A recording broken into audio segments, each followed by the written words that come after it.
Menurut kamu, foto ini gimana? Itu boneka atau manekin ya? Sebenarnya, ada cerita di balik foto ini. Mari kita bahas cerita menegangkan dari bulan Juni 1972 di sebuah rumah sakit. Ada seorang wanita datang memakai gaun putih, namun gaunnya berlumuran darah. Wajahnya tampak tanpa ekspresi, tidak memiliki alis, namun seperti memakai makeup. Yang lebih menakutkan, wanita ini membawa seekor kucing yang masih segar di mulutnya. Darah di gaun putihnya berasal dari kucing itu. Saat di rumah sakit, wanita ini melepaskan kucing dari mulutnya dan dibawa ke ruang pemeriksaan. Di ruang pemeriksaan, wanita ini hanya diam sambil dipegangi para suster, tanpa ekspresi sama sekali. Pihak rumah sakit sempat bingung karena wanita ini tampak benar-benar tanpa ekspresi. Mereka berpikir mungkin dia mengalami trauma atau shock, sehingga diberikan suntikan obat. Namun, saat akan disuntik, wanita tersebut malah melawan, meskipun ekspresinya tetap datar. Para petugas rumah sakit berusaha menenangkan wanita itu, tetapi dia malah berdiri di atas ranjang dan mulai berteriak. Semua orang terkejut melihat giginya yang bertaring. Salah satu dokter bertanya, "Kamu siapa?" Tiba-tiba, seorang keamanan masuk ke ruangan, dan saat semua orang menoleh ke pintu, wanita itu melompat ke arah dokter dan menggigit lehernya. Serum Banget. Saat dokter itu kesakitan, wanita itu membisikkan, "Aku adalah Tuhan." Beberapa saat setelah kejadian itu, seorang suster yang mendengar keributan membuka pintu ruangan dan terkejut melihat banyak mayat berserakan di lantai dan wanita tanpa ekspresi tersebut sudah menghilang. "Wah, ngeri banget. Itu makhluk apa ya? Kamu tahu nggak kalau ada hantu yang suka menghitung piring? Namanya Okiku. Dulu, Okiku ini adalah seorang pelayan kerajaan yang bertugas menjaga 10 piring pusaka milik tuannya. Dia cantik banget, sampai ada seorang pria bernama Aoyama yang tergila-gila sama dia. Aoyama berkali-kali menyatakan cinta, tapi Okiku selalu menolak dengan dingin, seolah-olah nggak punya perasaan sama sekali. Nah, karena kesal ditolak terus, Aoyama berencana ngeprank Okiku. Dia sengaja menyembunyikan salah satu dari 10 piring pusaka yang Okiku jaga. Ketika tuannya tahu bahwa salah satu piring hilang, Okiku langsung dinyatakan bersalah dan dihukum. Akhirnya, Okiku dieksekusi dan tubuhnya dibuang ke dalam sumur yang gak jauh dari istana. Konon, karena gak terima dengan kematiannya yang tragis, roh Okiku bangkit dari kuburnya. Setiap malam, dia muncul untuk menghitung piring-piring di kerajaan. Tapi, setiap kali dia berhitung dan sampai di angka 9, dia bakal teriak dan menangis histeris. Katanya, satu-satunya cara untuk menenangkan roh Okiku ini adalah dengan melengkapi hitungannya. Jadi, setelah Okiku sampai di hitungan ke-9, orang yang mendengar harus meneriakkan angka 10. Kalau berhasil, suara tangisan dan teriakan Okiku perlahan akan menghilang.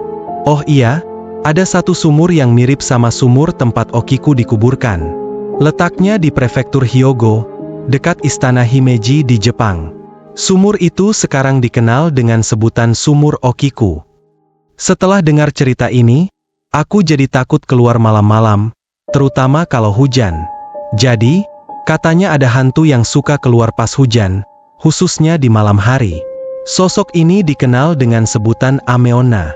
Bentuknya seperti nenek-nenek dengan wajah yang katanya sangat aneh, dan tubuhnya selalu basah kuyup. Ameona ini suka banget menjilati air hujan yang ada di tangannya. Aneh banget, kan? Tapi yang bikin ngeri, katanya Ameona ini berbahaya. Menurut info yang aku dengar, Ameona sering berkeliaran di sekitar rumah-rumah buat mencari bayi yang baru lahir. Katanya untuk dimakan. Ada juga yang bilang kalau Ameona akan mendekati rumah yang ada suara anak kecil menangis di malam hari. Nanti, anak yang menangis itu bakal diculik sama Ameona dan dirubah jadi seperti dirinya. Wah, kalau gitu ngeri juga ya. Mending gak keluar malam deh pas hujan. Kamu tahu nggak kisah pendaki yang hilang 33 tahun lalu di Gunung Kerinci?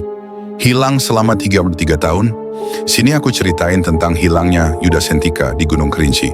Jadi Yuda Sentika ini adalah siswa SMA 68 Jakarta yang berencana mendaki Gunung Kerinci pada tanggal 23 Juni 1990. Yuda mendaki bersama beberapa temannya, Feby, Agus, Hardi, David, Saud, Tio, dan Indra.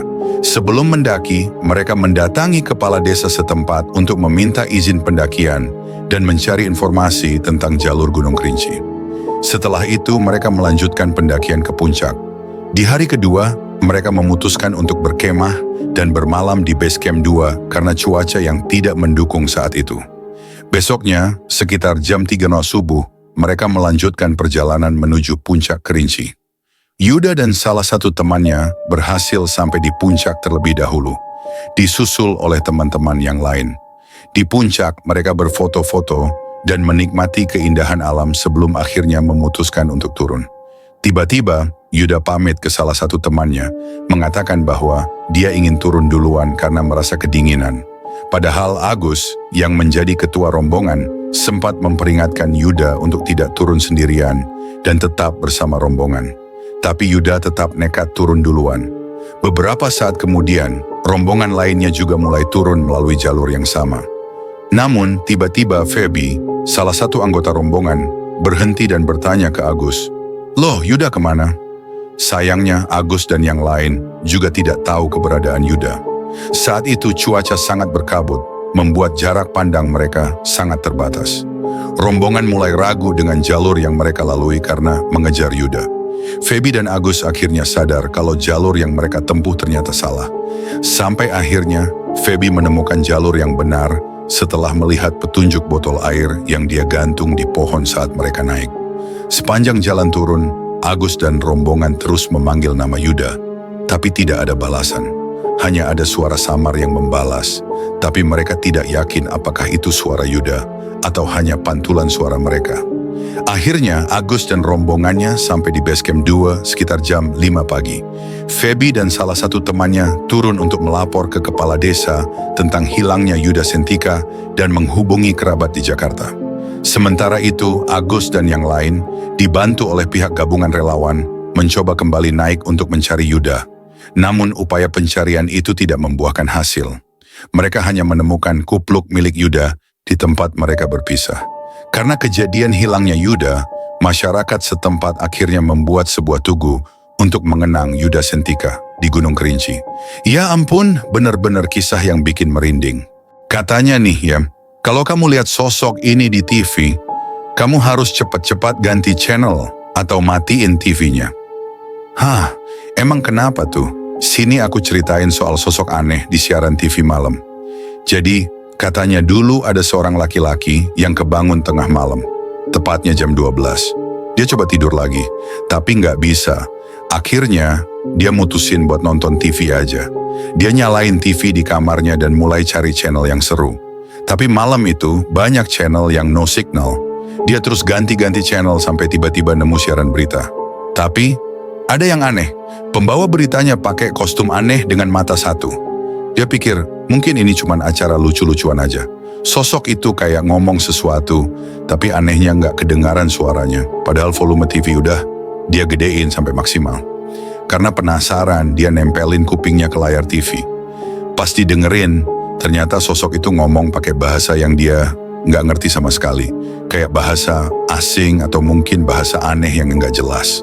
Karena sebel dan mulai merasa nggak nyaman, dia matiin TV-nya. Nggak lama setelah itu, tiba-tiba ada yang ngetok pintu rumahnya 3 kali. Deg-degan, dia langsung cek ke depan rumah. Tapi pas dicek, nggak ada siapa-siapa di sana. Dia pikir mungkin cuma orang iseng. Baliklah dia ke kamarnya buat lanjut tidur. Tapi pas dia buka pintu kamar, dia kaget banget. Sosok mata satu yang tadi dia lihat di TV, sekarang udah ada di pojok kamarnya, sambil ngomong dengan bahasa yang sama, yang nggak jelas dan bikin merinding. Ngeri banget kan? Tapi itu tuh sosok apa ya? Jangan-jangan itu alien? Ini cerita bikin merinding banget. Jadi gini, ada seorang anak lagi pergi sama 2 temannya ke sebuah kafe. Mereka nongkrong dari sore sampai jam 8 malam. Si anak ini ngecek handphonenya dan lihat banyak panggilan tak terjawab dari ibunya. Ternyata dari tadi handphonenya di silent, jadi dia nggak sadar. Ketika dia cek, ada juga beberapa voice note dari ibunya.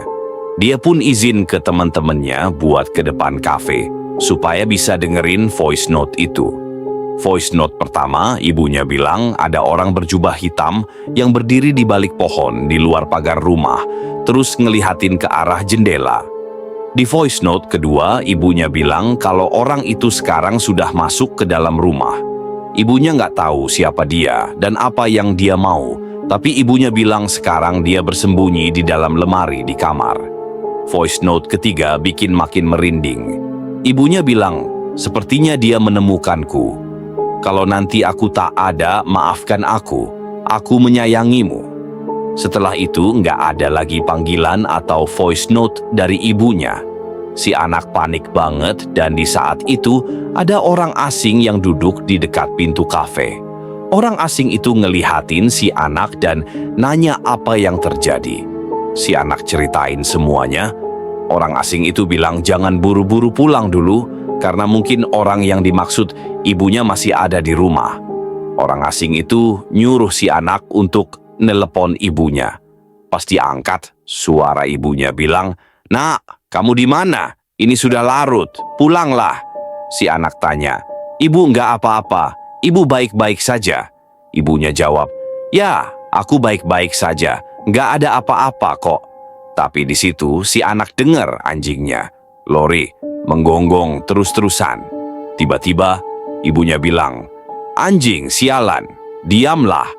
Si anak langsung bingung, karena ibunya itu sayang banget sama Lori. Jadi, nggak mungkin bilang begitu.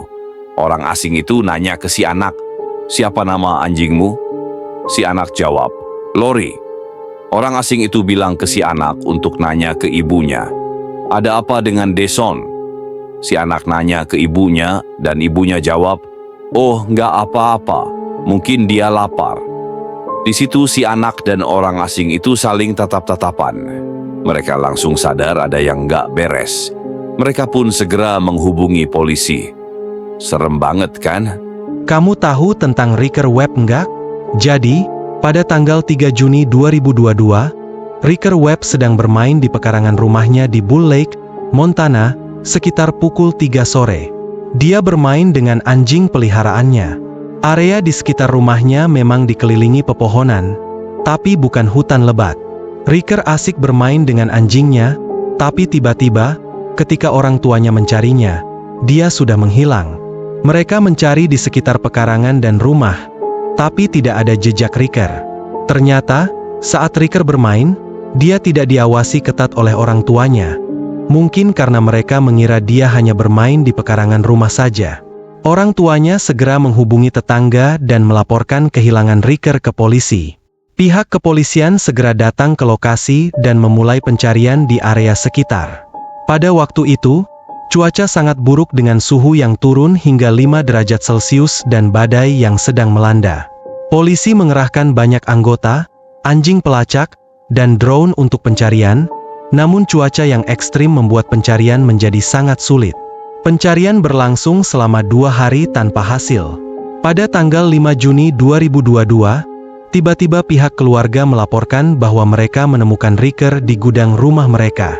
Gudang tersebut terletak sekitar 4 km dari rumah dan memerlukan perjalanan melalui hutan untuk mencapainya. Ketika salah satu anggota keluarga pergi memeriksa gudang, mereka mendengar suara anak kecil dan menemukan Ricker dalam keadaan ketakutan. Ricker ditemukan dalam kondisi kelaparan dan sangat kedinginan. Yang membingungkan adalah bagaimana seorang anak usia 3 tahun bisa bertahan hidup sendirian di hutan selama 2 hari dengan cuaca yang ekstrim dan ancaman hewan buas. Selain itu, baju yang dikenakan Ricker saat ditemukan berbeda dari baju yang dia pakai saat menghilang. Foto-foto juga menunjukkan bahwa Ricker yang ditemukan tampak agak berbeda. Banyak orang mulai meragukan apakah anak yang ditemukan di gudang itu benar-benar Ricker Webb. Wah, kalau bukan Ricker, lalu siapa anak itu?